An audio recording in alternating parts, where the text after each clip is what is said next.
Okay, so welcome to episode 2 of the solo sessions. Again, sunglasses only for video because I'm not sure really where to look, and this actually it feels more comfortable to wear sunglasses.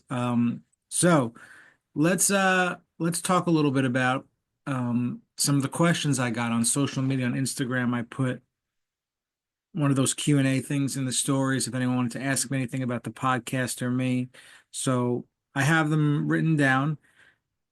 So some of them were about myself personally, and some of them were just about music, which was pretty cool. So I guess I'm going to start with the ones that are just, directly related to music and being a musician in general. So the first question is talent real or is everything just about hard work? I think talent is real. There are certain people who certainly have a knack for playing their instrument. I remember when I was growing up and I started playing guitar, I had friends who were also playing as well, taking lessons and everything about the same time. And they were certainly, ones that were struggling a little more than I did. And so I think I definitely had a knack for it growing up, that's for sure.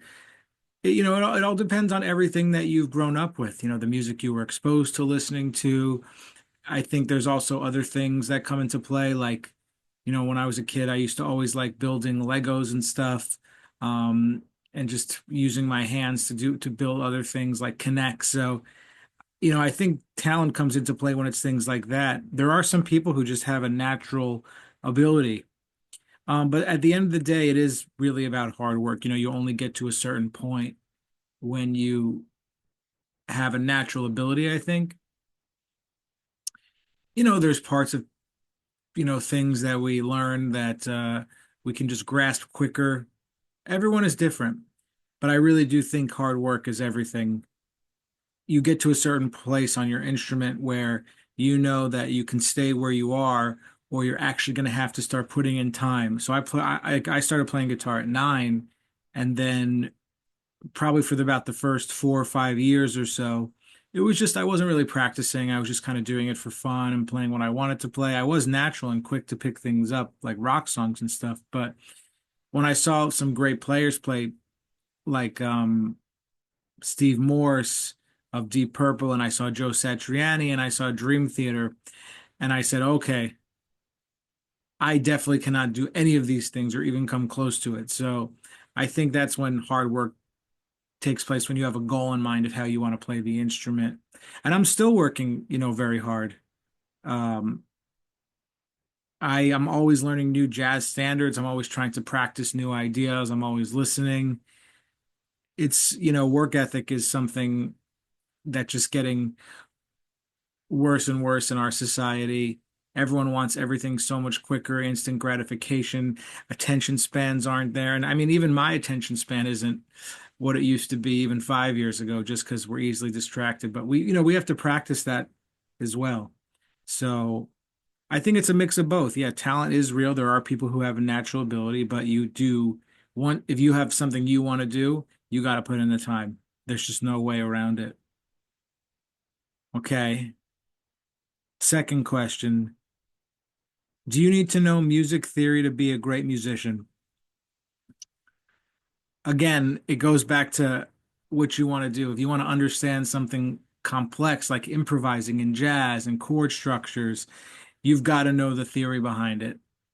There were some amazing players who played by ear, players who couldn't read music. Um, but even Jimi Hendrix knew music theory.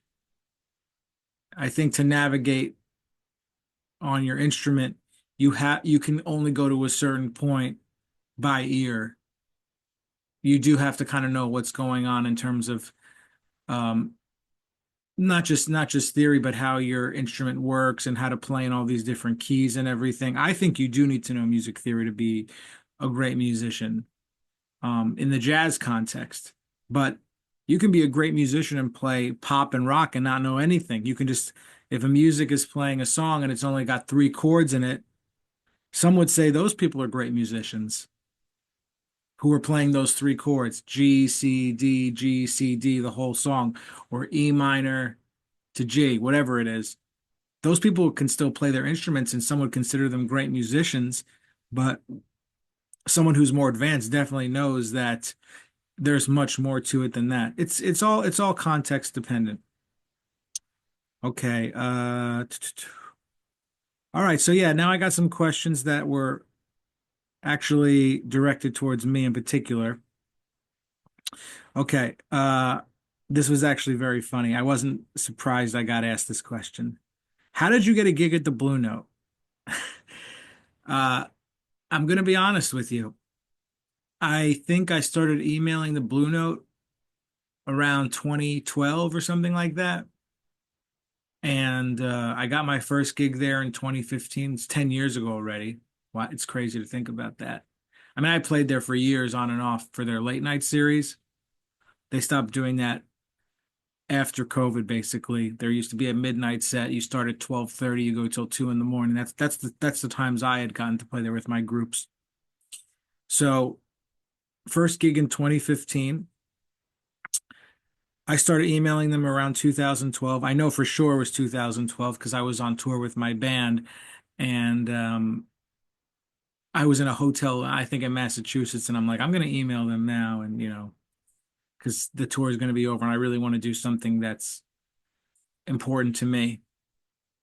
So just emailing them uh, for years, 3 years, in fact, consistently, there had to have been at least, it was certainly at least once a month, maybe a little less, but yeah, at least 10 times through the year. So we're talking like 30 times. Let's call that conservatively 30 times. This is just what you have to do. You have to email places if you want to play there. But then again, that's not everything. I've been emailing certain places for like 10 years, have yet to receive a response. I'm not going to name those names, you know, but I just assume that my emails already are going to spam to some of those places. I'm just trying to be honest. I'm just trying to be honest. But yeah, just by emailing. Okay. Why did you stop shredding? Okay, this is because I posted a video of me on Instagram playing real rock and roll, Steve Vai style type music when I was 16 or something. Uh, and I was, I was kind of laughing to myself, like, wow, like I actually sounded good. Good when I was 16. Maybe I peaked when I was 16 or 17. But it was just a matter of like I started playing jazz when I went to Berkeley, and ever since then I really couldn't, keep playing that music. I do still have students who I teach that stuff to, who want to learn how to play like Joe Satriani and, more complex progressive rock music. I will still teach that, but I don't perform it or anything. It's funny, one of my guitar teacher, his name was Ron Nash. Growing up, he taught me from, I think, age 13 to 17. We're actually still friends to this day. We see each other every now and then. He called me to play a gig. He's play a gig to sub for him maybe about 5 years ago. Um, and I'm like, Ron, I'm not the person to do it. I appreciate you calling me, but there's no way I can do this because I totally don't do it anymore. Because once you make the decision you want to go pursue jazz, you have to kind of, there's only 24 hours in a day. That's something I say a lot. You can't do everything. Um, and yeah, it's just, I'm not going to say I got bored of playing that way or anything. It's just that I made a decision to start to become a jazz musician when I was 18, and then that was it. I never looked back. Which brings me to my next point. Do you teach guitar or theory? That was a good question. I do teach guitar. I also, theory goes into place with that, but yeah, I've been teaching guitar since I'm 15 years old. I had students, maybe three or four, when I was 15 in high school. Friends of friends. Um, some of my friends, younger siblings, I would teach, neighbors, that sort of thing. $10 for a half hour, something like that, or $15 for a half hour. I don't. No, it was maybe it could have even been less. It was probably $10 for 45 minutes or something. But I still teach to this day. I have a lot of different students. One of the things I do is I'm a professor of guitar at Fairleigh Dickinson University in Florham Park, New Jersey. I've been there for, about 4 years. So I teach all the guitar students there. I really enjoy it. It was a job I always wanted to be a professor, so I'm happy to do it. But I still have a lot of other students who I teach piano to, guitar. We're talking very young students who are, 8 and some adult students as well who I teach as well. I'm open to teaching anybody that really wants to learn. Okay, there's just a couple more. So, did I ever feel like quitting music? Yeah, twice. I had a gig at a place in New York, the Bitter End, a very famous place on the West Village, and I had some interactions with some staff there the night that I played there that were just like I had never experienced like this. One of the people who worked there was so mad at my band for not bringing enough people, even though we had a good sized people. Like I know he asked for, I think they wanted like maybe like 20 people or something for us to bring, and we had like definitely around that much, maybe one less or something, or even one more. But he flipped out about the number of people and he literally like kicked my keyboard on the floor. I'm not joking. Like it was on the floor. He like walked past it and kicked it. What an asshole, you know? Yeah, I remember I posted about that on Facebook. Yeah, but the day after that, it was just like, I think I got upset about it for one day and I'm like, man, this is just like, if this is what I'm gonna have to deal with for the rest of my life. Yeah, I thought about that maybe for about an hour about quitting the next day after that gig, but then I went back right back to it one time. And then maybe a couple years ago, I had some physical issues. I had to have a neck surgery. I had something called occipital neuralgia. So there were a lot of doctors I had to see who didn't really know what was going on. And it was just a really hard period of, a couple years that I really struggled physically and emotionally, mentally because of that. It was really, really hard. One of the hardest times of my life. I'm talking about going to gigs in pain, physical pain, burning pain, and then actually having to leave a gig because I was in so much pain. Like I couldn't play. After the surgery. I was still healing. But at one point, I'm like, you know what? Like maybe I thought about becoming a chiropractor for about, and again, this lasted about 24 hours. I'm like, yeah, this is not going to happen. But yeah, those were really two times where I thought about it. But other than that, it's like I have to do this. I love it so much. And when you're in it for more than half your life, then you kind of figure this is what you're going to be doing. But I don't know what's gonna happen in 5 years or 10 years. I would love for this podcast to, keep growing at the way it's growing and I think it's going to. I have a good feeling about it. I'm not going to stop. I'm really in creative control of the podcast, and I'm in control of the distribution. I book all the guests and do all the emailing, all that stuff to get people who want to do it.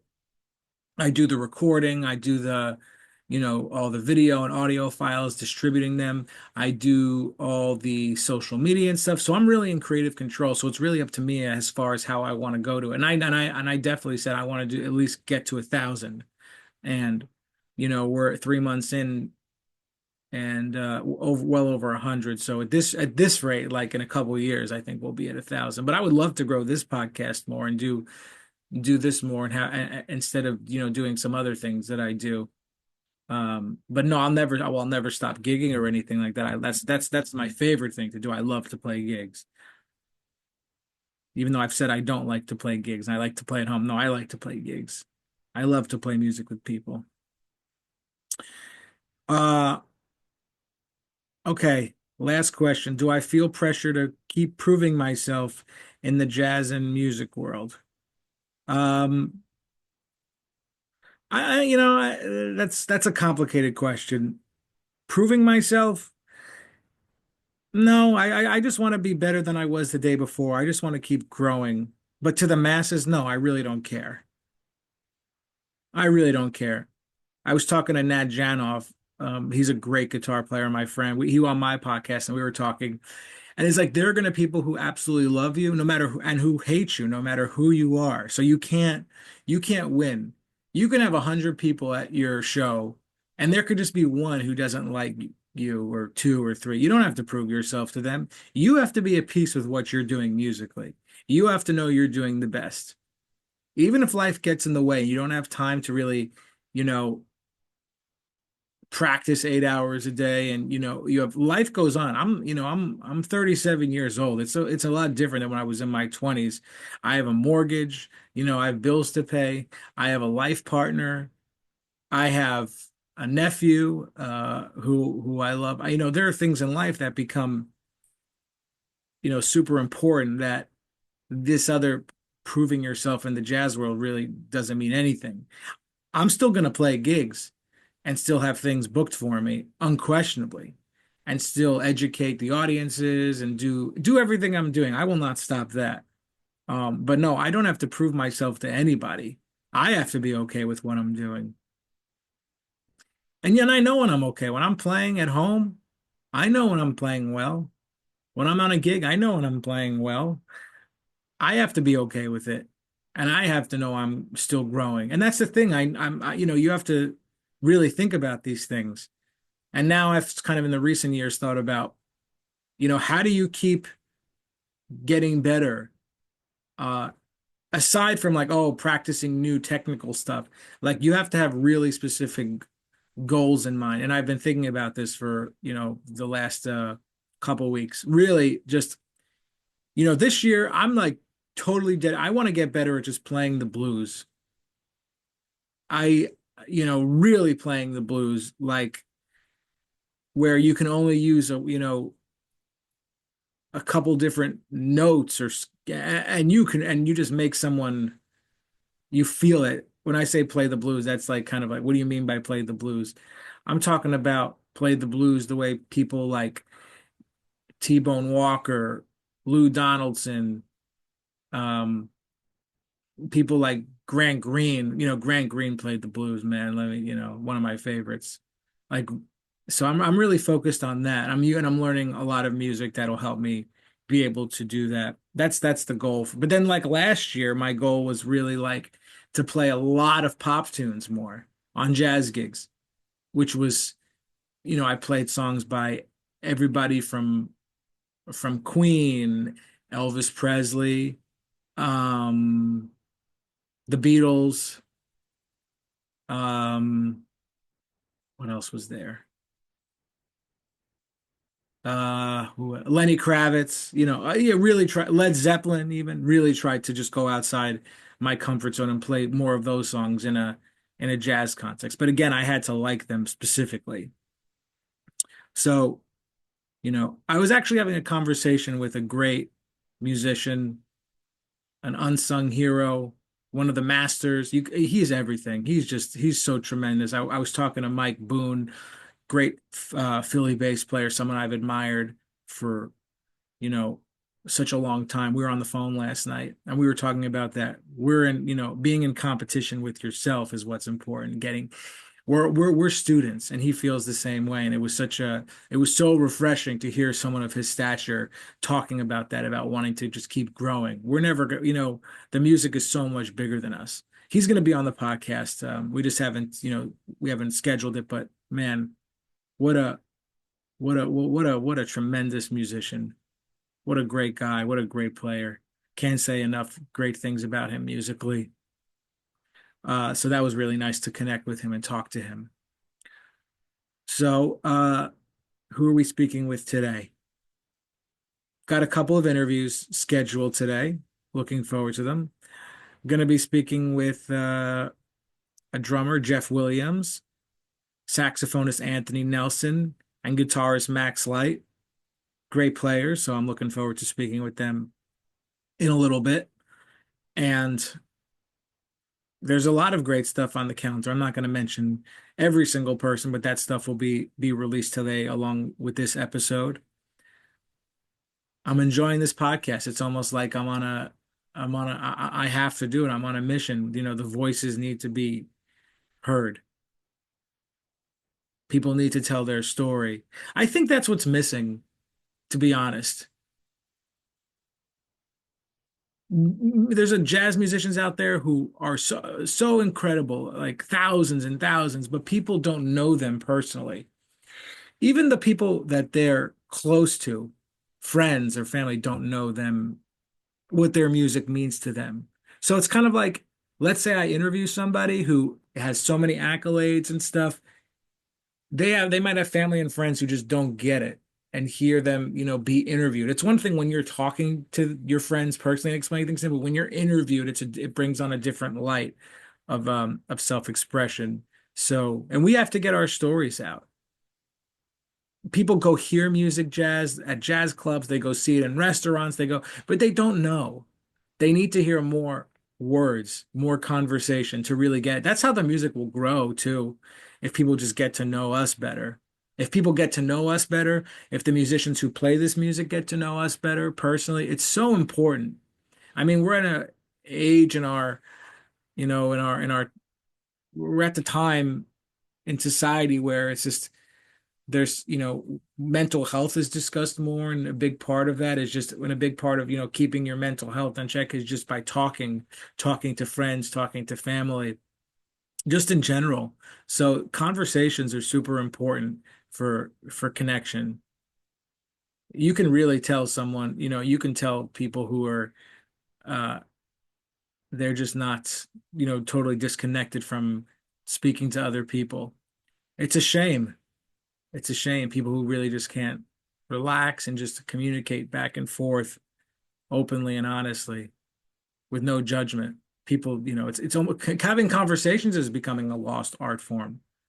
It's the same thing with the dating world. People can talk on apps back and forth, texting a million times on Bumble or whatever, and then they go to meet in person. They can't even have a conversation. It's really amazing. But let's leave it at that. Um, Solo episode number two, just some thoughts, answering some questions. And thank you for listening. And I will see you down the rabbit hole.